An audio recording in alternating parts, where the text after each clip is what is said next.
What's up, YouTube people? It's your boy Patty McNinja, and last week we got the latest installment in the Mortal Kombat franchise, Mortal Kombat 1, and of course, since I'm making this video, I've played it and I want to talk about it. So without further ado, let's rock.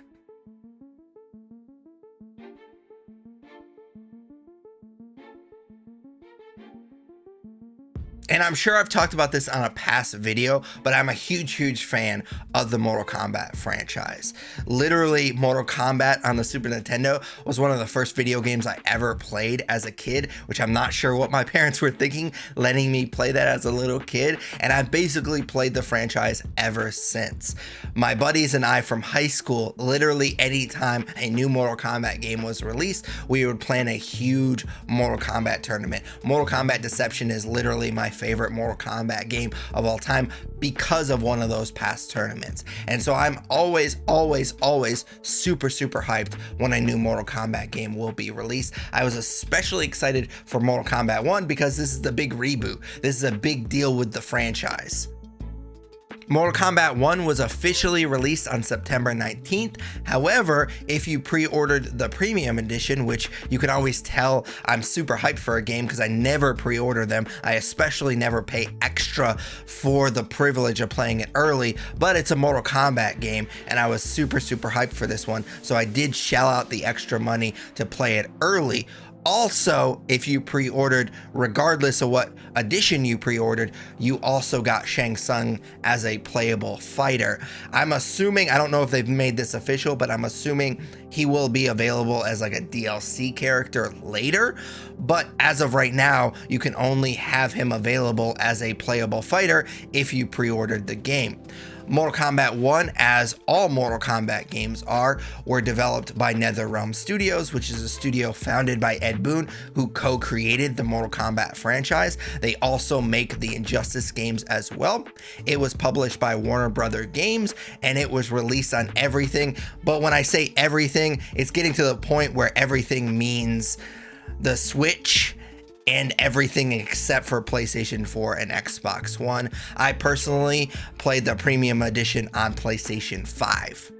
And literally the first thing I always do with a Mortal Kombat game is jump right into the story. And if you've played a Mortal Kombat, or for that matter, an Injustice game in the last 10 years, you know the drill with the story mode. It's a long cinematic story broken up into different chapters. Each chapter has its own main character that you fight with every so often. And in my opinion, NetherRealm Studios is the gold standard for fighting game story modes. They knock these things out of the park time in and time out. And Mortal Kombat 1 was no different. The visuals look absolutely amazing. Well, at least on the PlayStation 5. I have seen the screenshots and videos of people dunking on the Switch version of this game, and rightfully so. It looks very bad. However, I am kind of impressed that it even works on the Switch, even though it does look very bad.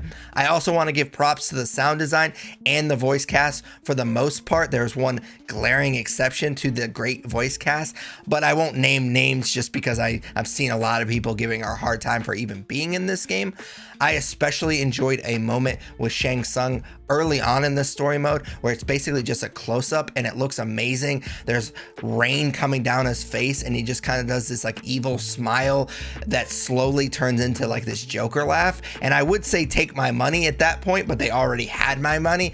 But I was invested in this story early on because everything looked amazing and sounded great.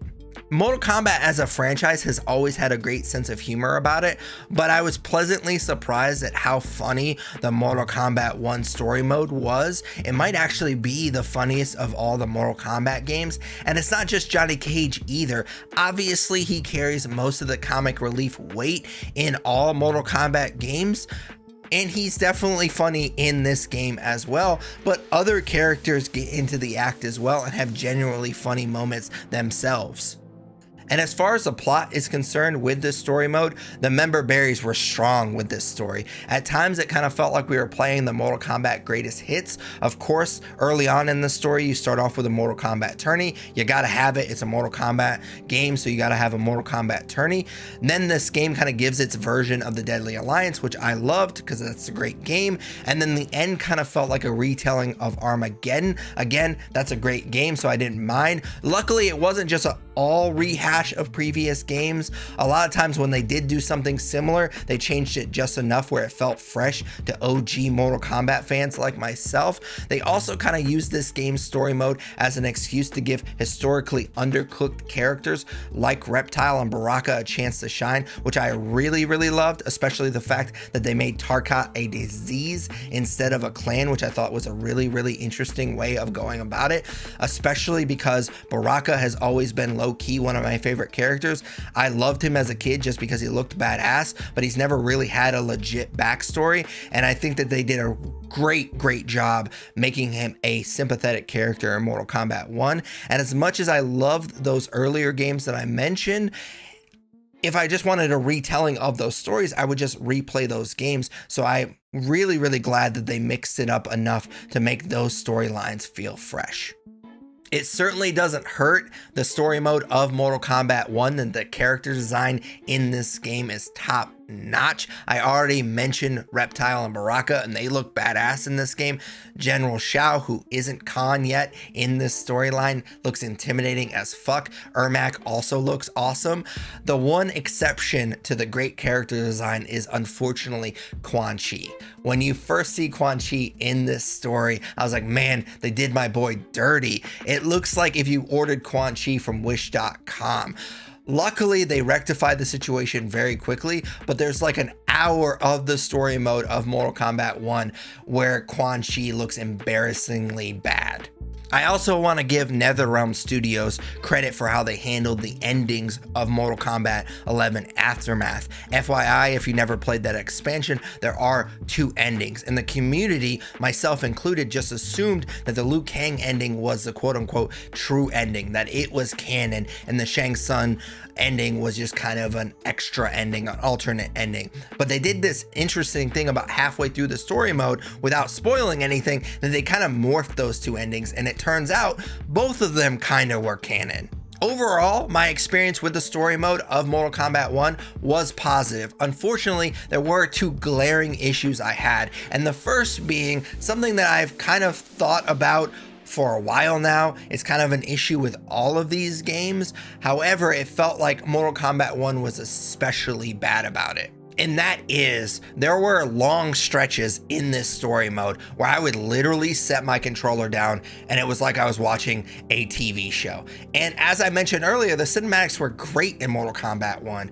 So I enjoyed watching that TV show, but at its core, it's a fighting game, and I wish that there was some more fighting in this fighting game. There's literally a moment early on in the game where you're fighting in a Mortal Kombat tournament and you fight the first couple of opponents, but then they just fast forward to the end, and there's a moment where a character will literally say, oh, you fought all these people to make it this far. And I was like, I didn't actually fight those opponents. Why wouldn't you let me fight the actual fights in a fighting game? My other issue with this story mode, unfortunately, was the finale fight.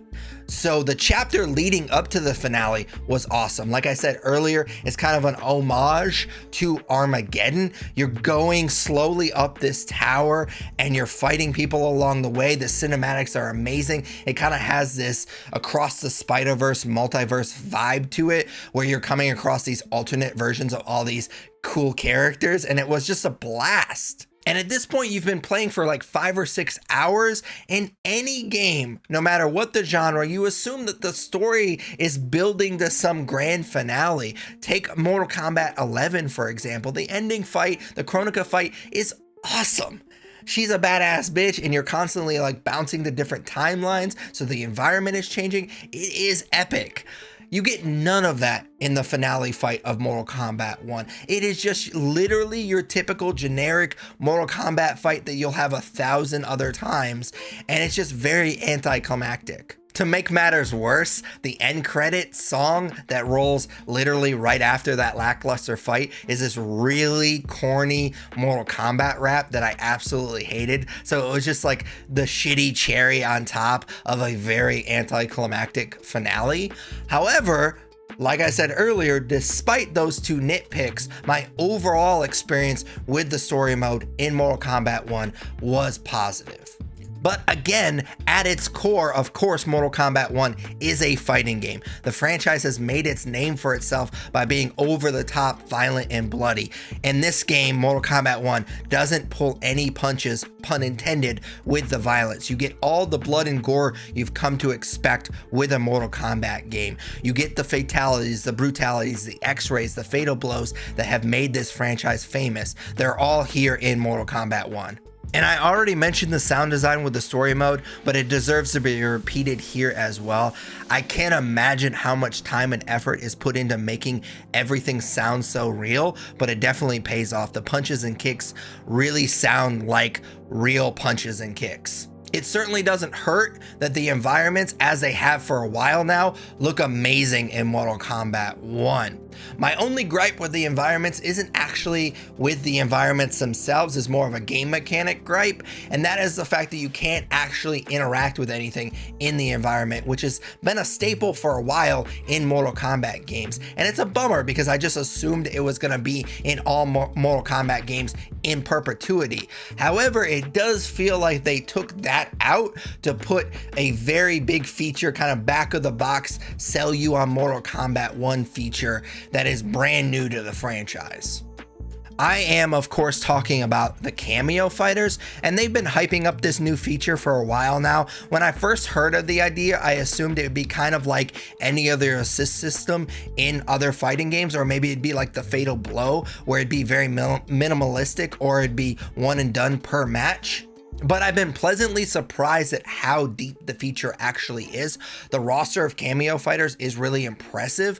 Also, they all have their own unique moveset, which I was really surprised by. I'm currently maining Ashra just because I really enjoyed fighting as her in the story mode. I don't know if that'll stick, but she's currently who I'm fighting with. And her sister, Serena, is actually a Kameo fighter, so I've been using her as my Kameo a lot just because I like the narrative of using those two together. But it's still very early in this game's history. It literally technically just got released today, so there's not really meta for this game. I know personally, from what I've heard, people have really enjoyed Stryker as their Kameo because he can literally arrest people, which is a really cool move. Jax is another one that I think is pretty popular because he has a unblockable ground smash, but that ground smash also hurts the person he's cameoing with, so I don't know if he'll continue to be a popular Kameo. But like I said, I was really pleasantly surprised at how deep the feature actually goes. And the cherry on top of the Kameos is you can actually, like you can upgrade your main fighters, you can actually upgrade your Kameo fighters as well. And that unlocks Kameo specific fatalities and brutalities. And OG Mortal Kombat fans probably assume all that unlocking is done in the crypt. Unfortunately, I'm sad to report there is no crypt in Mortal Kombat 1, which really bummed me out because typically I am not somebody that gets really obsessed with a game and will just play that game over and over again. I'm the type of gamer that wants to play everything. That's why I'm constantly putting out all these different review videos. I'm literally recording a review video the same day that Liza P comes out, day one Game Pass, and I plan on playing that game later, and I might even have a first impressions later. So I love playing pretty much everything that comes out. So I very rarely get obsessed with a game where I'll continually circling back to that game and playing it over and over again. One of the rare exceptions was Mortal Kombat 11 because I loved doing the crypt. It was so cool. It felt like a fully fleshed out game mode. There was different puzzles. I loved the 50 fatalities. You get the severed head and then you have that little hallway where you could put those severed heads on a stake. I thought that was so cool. It gave me something to strive for, and the fact that it's not in Mortal Kombat 1 really bums me out. Very similar to stage interactions that were taken out to fit in the Kameo fighters, the crypt was taken out I'm assuming to fit in another brand new game mode into Mortal Kombat 1, and that new game mode is Invasions. Invasions is a new RPG-like game mode to the franchise where players explore a map. The maps will apparently change with each season, similar to a battle pass in a shooter. And in these maps, you will encounter different fighters that will have different buffs, where you can actually consume single-use items to negate those buffs. There will also be ambush fights, which, to be honest with you, as you play more and more Invasions, the ambushes do get kind of annoying. There is a single-use item that will stop you from getting ambushed, which is kind of nice. There's also secret fights, there are towers, there's test your might challenges as well. Very similar to how I felt at first with the Kameo fighters feature, I didn't think too much of the Invasions game mode at first. I kind of just assumed it was a token new feature that would sell people on Mortal Kombat 1, but I was quickly pleasantly surprised at how much depth there is in this game mode. Now, when you roam the map, it is very linear. It is not open world roaming, which kind of gets a little annoying because of the ambushes, but I did have a lot of fun with the Invasions game mode. It's a great way to upgrade your fighters. It's a great way to unlock currency that you can use to buy gear. I will say, kind of side note, the equipping and unequipping gear system in Mortal Kombat 1 is much more streamlined than it is in Mortal Kombat 11, so definitely appreciated that. So as long as they continue with the seasons of Invasions like they supposedly are, I don't know if it'll necessarily get me back into this game every so often like the Crypt did in Mortal Kombat 11, but I will admit I've been having a lot of fun with Invasions. So at the end of the day, I think that Mortal Kombat 1 is a great entry in a beloved franchise. It's not a perfect game by any means. Obviously, I had some nitpicks along the way, but overall, I've had a really fun time playing this game. Therefore, I'm going to give it 4 out of 5 stars. I do want to mention real quick before I go that Mortal Kombat as a franchise has been kind of notorious for having very grindy achievements and trophies, and I've been very surprised at how essentially easy a lot of these trophies have been. I played it for a long weekend and I'm already 75% through the trophies, so this might actually be kind of a slam dunk platinum for me, which is not something that I expected to say with a Mortal Kombat game. But as I always say at the end of these videos, those are just my thoughts on Mortal Kombat 1. I'd love to hear yours in the comments down below. And if you wouldn't mind telling me who your main is right now in Mortal Kombat 1, that'd be cool. If you enjoyed this video, definitely smash that like button. As the kids say, it's a quick and free way to tell YouTube that you enjoyed the video, and that way YouTube is more inclined to pass it along to other people that like this type of content. If you do like this content, definitely consider subscribing and dinging that bell. If you ding that bell, you're notified every time I post another video. I try to post weekly gaming related content, so if you like that type of content, definitely consider subscribing and dinging that bell. But until next video, take it easy.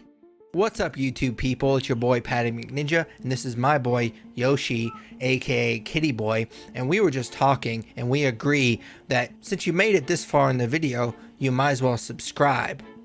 You wouldn't want to disappoint Kitty Boy, would you?